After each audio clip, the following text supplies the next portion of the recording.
Are you a Jesus-loving woman who overexercises and deprives herself of food, desperately trying to obtain a goal weight on the scale? And yet, at the same time, you strive to be a healthy version of yourself by eating well and feeling fit? Hi, I'm Andrea, and I was running on the same hamster wheel for over 20 years.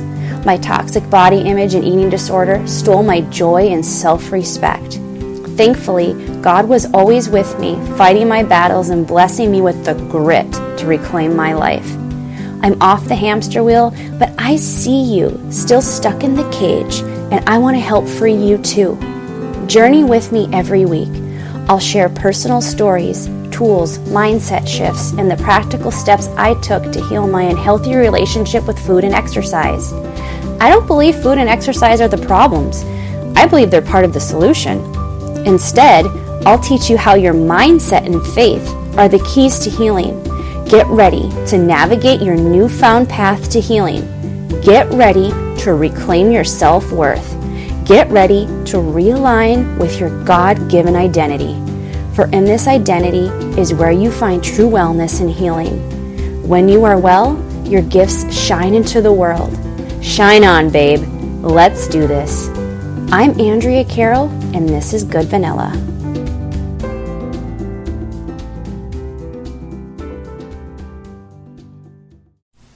Hey, pretty peeps. I'm quickly popping in here before we get rolling to communicate that I am not giving medical advice. I'm giving energetic, emotional, and mental support for women on their health journeys. I'm here because I care. I hope sharing my story will in some way help you on your unique path.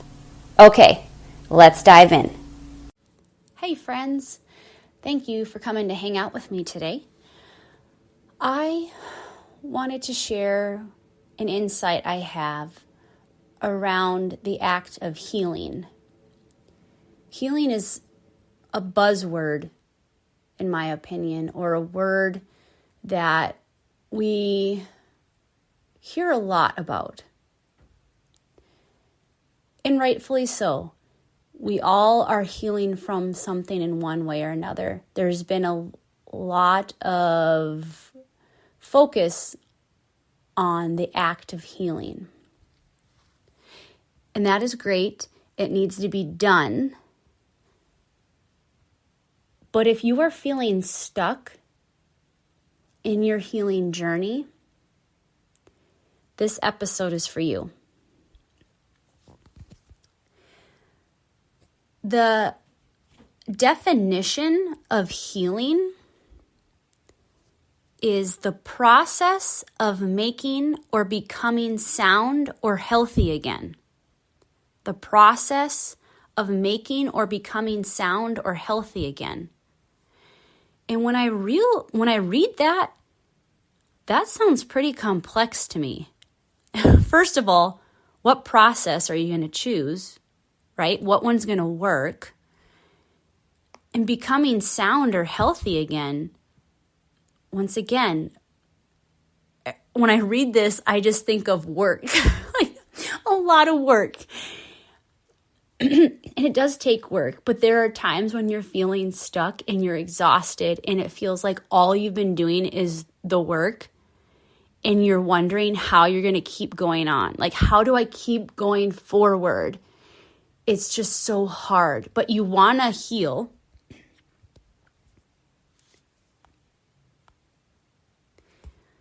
What we need to do is release the pressure of healing and start surrendering to God. It just dawned on me the other day that there is a lot of pressure when you think to yourself, okay, I have, for example, my relationship with my relationship with food and my relationship with my body, that needs healing. And when you start to look at it, you realize, well, a lot goes into that. You have to start pulling apart your perceptions and how they were formed. Like, how were your beliefs around your body formed? Whatever that relationship is, whether it's healthy or it's not, how were those formed? How was your relationship around food formed? It doesn't just happen overnight. It's most often months or years of thinking a certain way, and then that becomes your reality.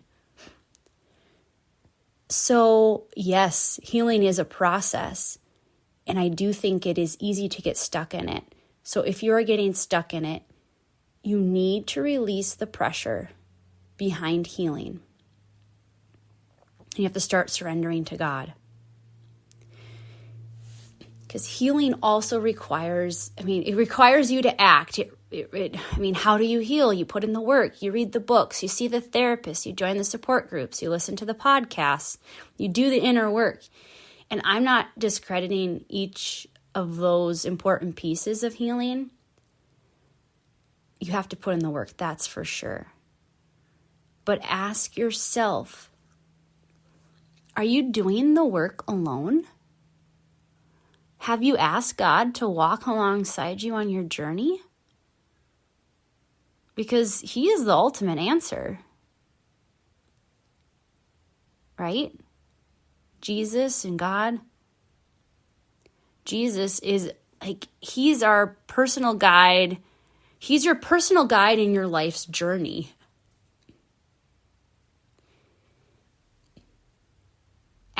Pray for direction. Maybe the book wasn't the right book that you read. Maybe the therapist isn't the right therapist. Maybe you weren't connecting with the right support group or the right podcast. Pray and ask God for help. Because He knows what you need, and He will provide the people and the resources you need to heal.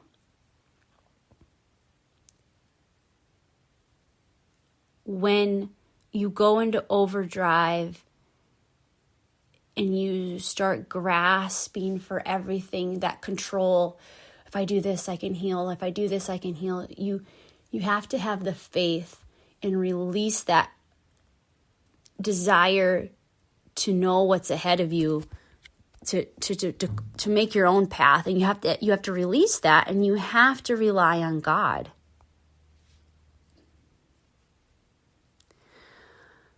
First Peter chapter 5,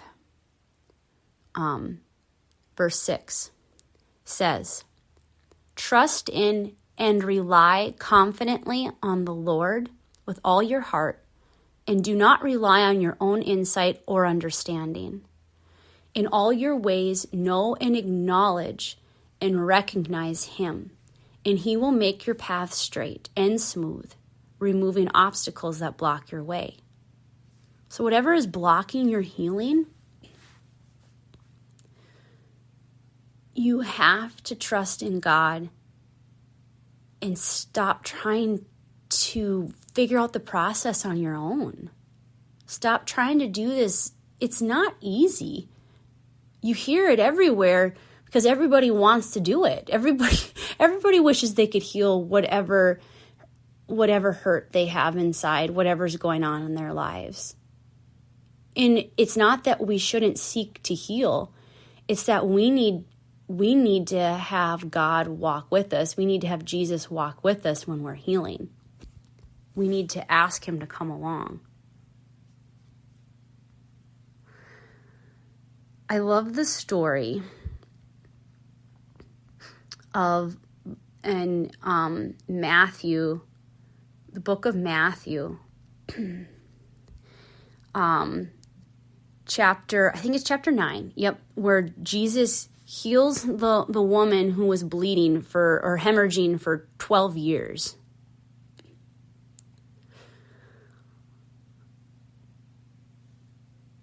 Basically, this woman has been suffering, and she heard about Jesus and the miracles He was performing. And she says to herself, if I only touch His cloak, I will be healed.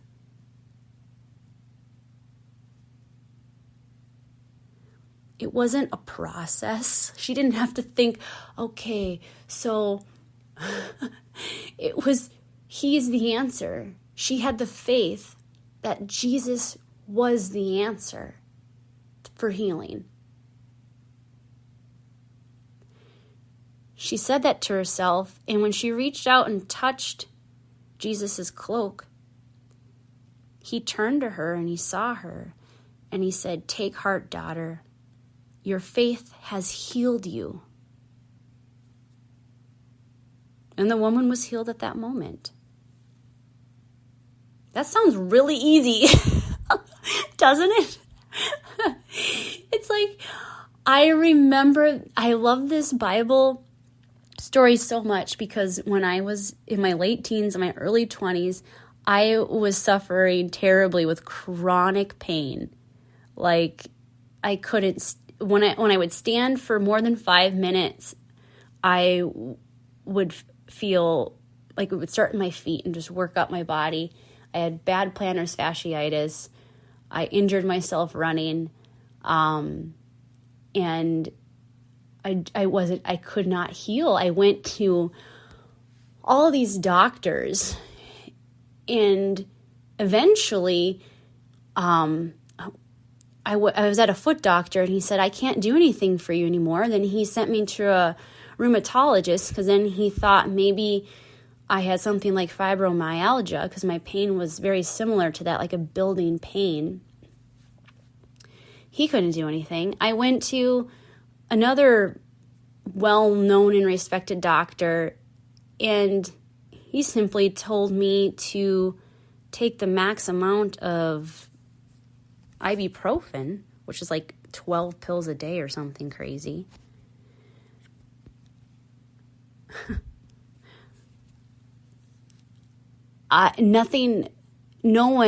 The processes of healing that physical pain, there was nothing that was working. And I remember one time sharing part of my story with this lady at one of a local gym at our YMCA. I remember she said a prayer for me. She prayed openly. She just stood there where we were, and she prayed out loud for me. She asked God to heal me.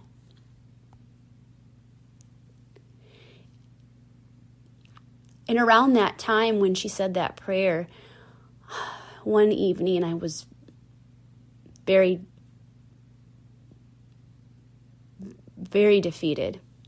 And I remember actually calling out. Like, I was crying, and I said, "What do you want from me? I will do it. Whatever you want from me, I will do it." I was begging for help because it was so tiring dealing with the pain day after day. So I called out to God, and I asked for help.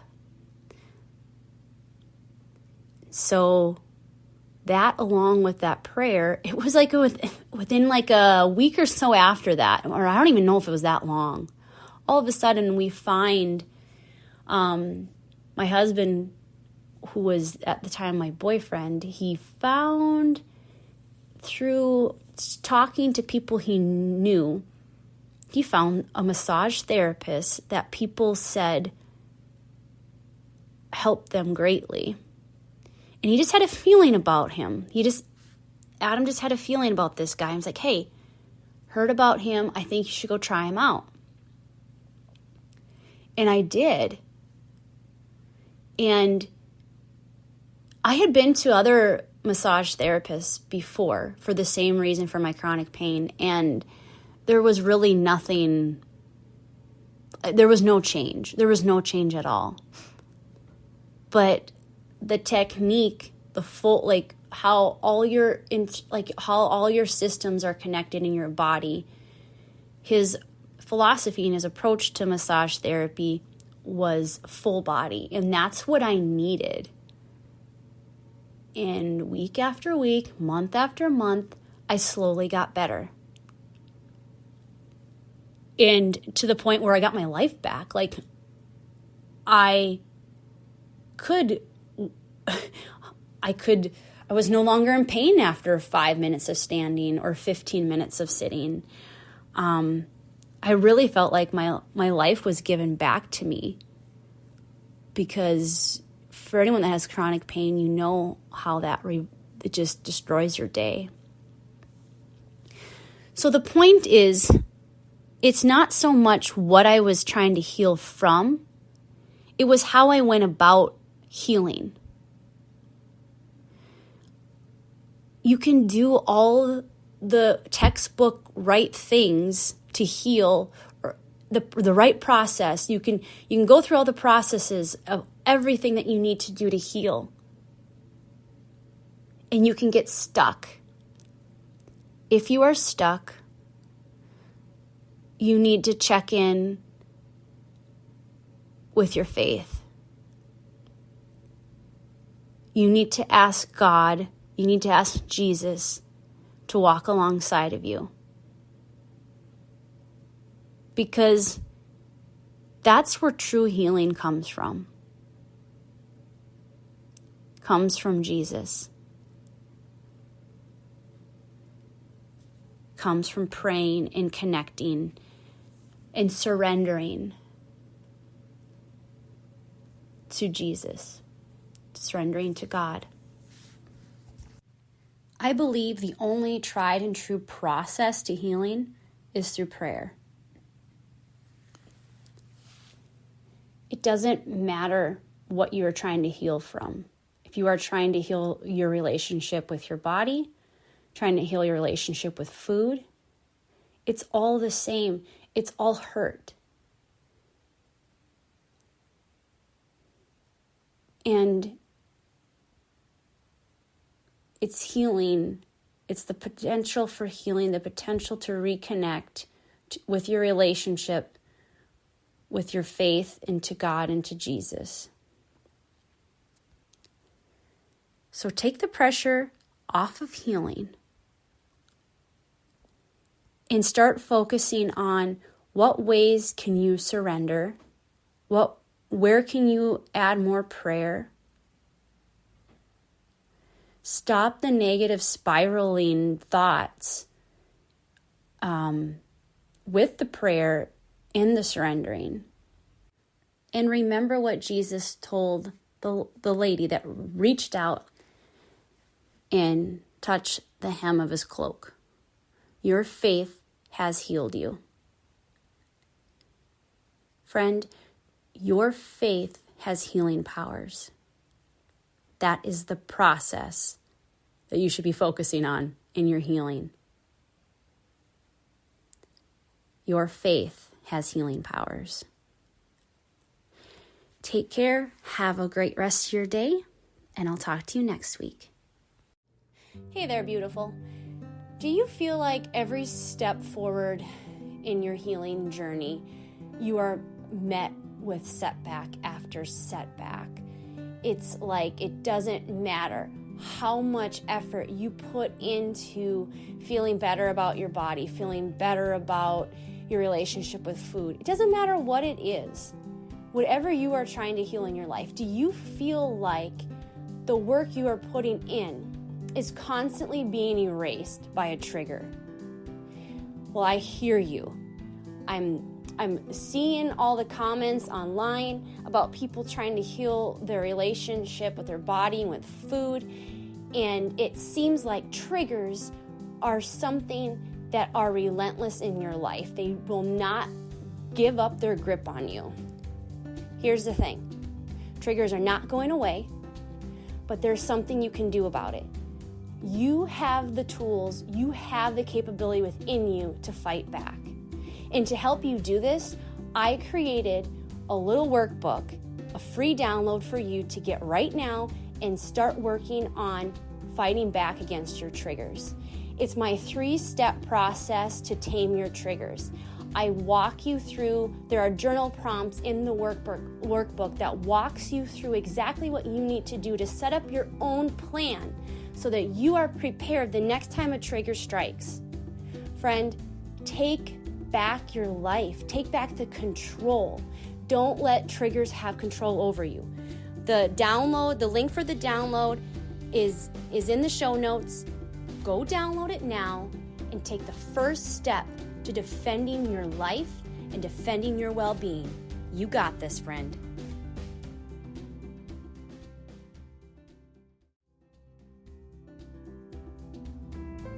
Hey there, lovely souls. It means the world to me that you took time out of your busy schedule to come and hang out with me today. But here's the thing. You made time for yourself also. You put your self-worth and your mental wellness first by listening. Did you know that you can help me spread my message to others that so desperately need it? Hit that subscribe button so you never miss an episode. Rate and review my show. And hey, I want to hang out with you more. Come over on Instagram, follow me at Andrea_Caro, and send me a message. Tell me how you're doing. I want to get to know you. I can't wait to hear from you. And until then, shine on, babes.